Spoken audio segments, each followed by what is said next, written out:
पत्रकार राजदीप सरदेसाई का राहुल गांधी पर चौंकाने वाला दावा। राजदीप सरदेसाई ने कहा, राहुल गांधी की चुनावी राजनीति पर पकड़ कमजोर। राजदीप सरदेसाई बोले, राहुल गांधी ने खाई कसम, ना बनूंगा ना बनने दूंगा। राजदीप सरदेसाई ने कहा, पार्टी अध्यक्ष खड़गे हैं लेकिन पावर राहुल गांधी के पास। नेहरू प्लेस पहुंचे राहुल गांधी पर दुकानदारों ने दिया बड़ा बयान। कांग्रेस पार्टी के सांसद और leader of opposition Rahul Gandhi की राजनीतिक काबिलियत पर लगातार सवाल उठते रहे हैं। कभी जनता ने सवाल उठाए हैं तो कभी विपक्ष के और बीजेपी के नेताओं ने, लेकिन अब पत्रकार राजदीप सरदेसाई ने राहुल गांधी को लेकर कई चौंकाने वाले दावे कर दिए हैं। राजदीप सरदेसाई ने यह कहा कि राहुल गांधी की चुनावी राजनीति पर पकड़ ज्यादा अच्छी नहीं है। राहुल गांधी लगातार मेहनत नहीं करते हैं। सिर्फ इतना ही नहीं, राजदीप सरदेसाई ने कहा कि मल्लिकार्जुन खड़गे पार्टी के अध्यक्ष हैं लेकिन पावर राहुल गांधी के पास है। राजदीप सरदेसाई ने राहुल गांधी को यह तगड़ा आईना दिखाया है और राहुल गांधी ऐसे तो चुनाव नहीं जीत सकते हैं जो चीजें राहुल गांधी के साथ चल रही हैं या जिस तरीके से राहुल गांधी चल रहे हैं। ये साफ तौर पर पत्रकार राजदीप सरदेसाई के जरिए कहा गया है।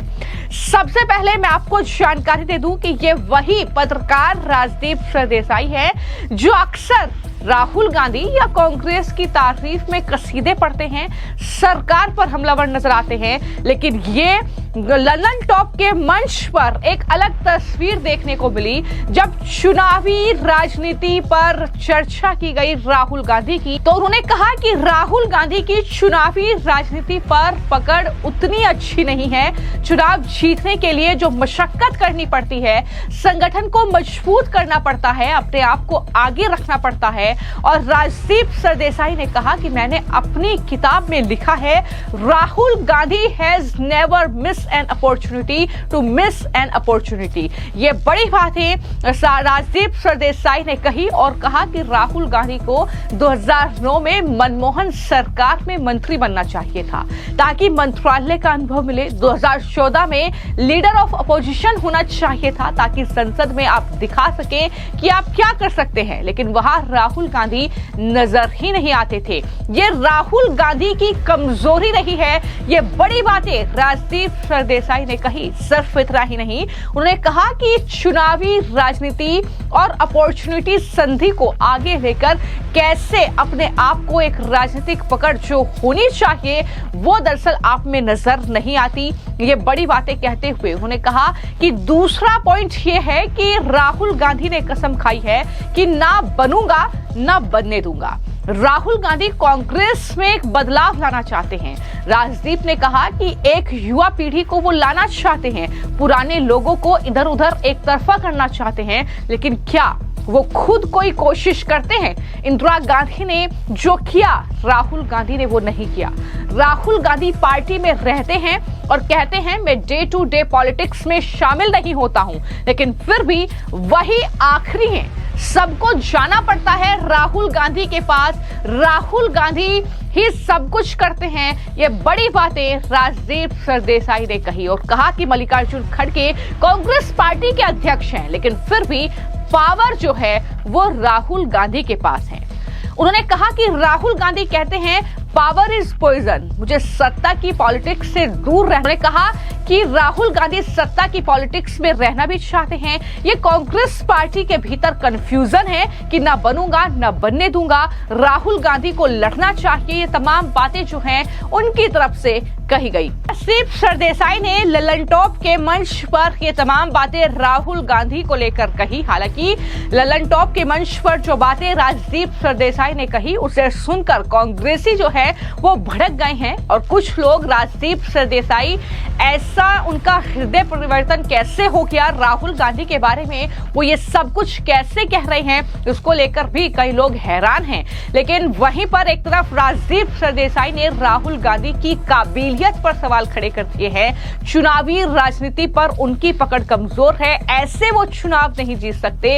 ये तमाम बातें उनके जरिए कही गई और किस तरीके से खड़गे सिर्फ नाम के लिए अध्यक्ष हैं, ये भी उनकी तरफ से कहा गया। लेकिन वहीं पर राहुल गांधी लगातार जो है जनता के बीच पहुंचकर अपनी पकड़ मजबूत बनाने की कोशिश कर रहे हैं। राहुल गांधी अब दिल्ली के नेहरू प्लेस गए, जो देश का सबसे बड़ा इलेक्ट्रॉनिक्स बाजार माना जाता है। वहां उन्होंने 2 स्थानीय जो टेक्नीशियंस थे उनसे बात की। उन्होंने बताया कि भारत में ज्यादातर मोबाइल और इलेक्ट्रॉनिक्स चीजें सिर्फ असेंबल की जा रही हैं, मतलब उनकी आखिरी रूपरेखा तो यही होती है, लेकिन असली निर्माण दूसरे देशों में होता है।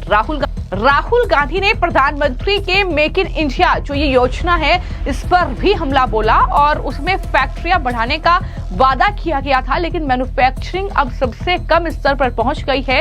ये तमाम बातें राहुल गांधी ने उन युवाओं के, उन लोकल जो दुकानदार थे उनके बीच जाकर कही।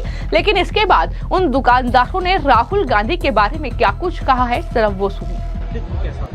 बहुत ही अच्छा था, बहुत ही सबसे पहले तो हमारा सपना था कि उनसे मिलना है। हमें तो पता भी नहीं था कि राहुल सर आएंगे हमारे पास, और जब वो आए हमें पता चला तो हमारी बातचीत यही हुई कि हमारा काम है, मेन मकसद था रिपेयरिंग का। तो रिपेयरिंग का ही फोन के अंदर जो एसेसरीज होती है, जो बैटरी वगैरह पार्ट्स होते हैं, ये कहाँ से आता है, कहाँ से कैसे बनता है, कहाँ से मैन्युफैक्चरिंग होती है, तो इसी को लेकर बातचीत हुई हमारी। तो हमने बताया कि ये प्रोडक्ट यहाँ से आता है, हमें नेहरू प्लेस से ही डिस्ट्रीब्यूट होता है, बट नेहरू प्लेस वाले चाइना से माल लाते हैं, जो भी है सारा चाइना से ही आता है। और बहुत ही अच्छा लगा उनसे मिलकर।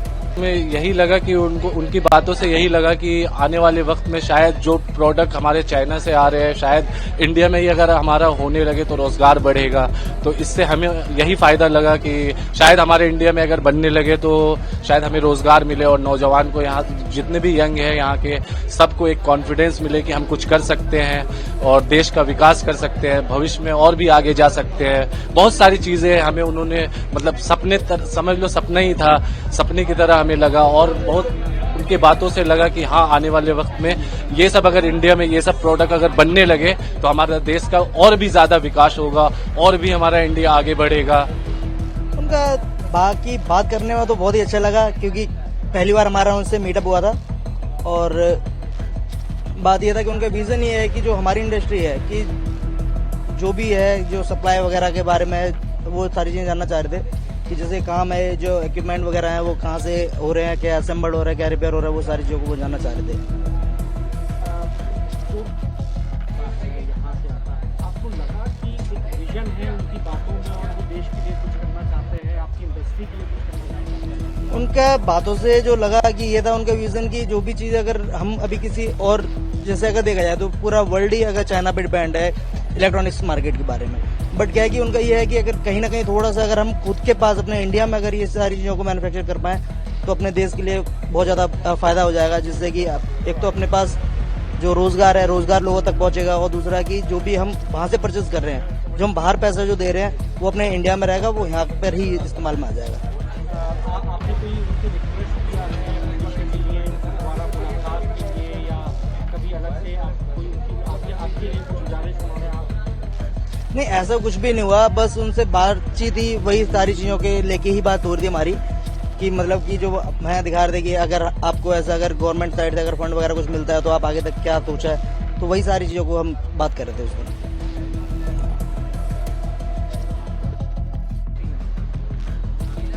जी, मेरा नाम मोहम्मद सैफ है और मैं नेहरू प्लेस मार्केट में 8 से 10 साल हो गए मुझे यहाँ वर्क करते।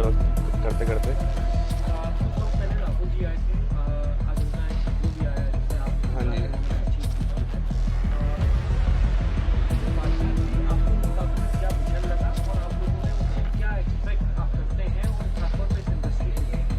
इंडस्ट्री के लिए हम ये एक्सपेक्ट करते हैं, जैसे उन्होंने हमें बताया कि चीज़ें बहुत लोगों को नहीं मालूम है मेड इन और असेंबल इन में, तो वो ये कहना चाहते हैं अगर जैसे हम आपको सपोर्ट करें, गवर्नमेंट सपोर्ट करे, तो ये क्या इसमें रोजगार जो हमारी इकोनॉमी को मिलेगा, अगर हम मैन्युफैक्चरिंग करते हैं उसमें रोजगार लोगों को मिलेगा।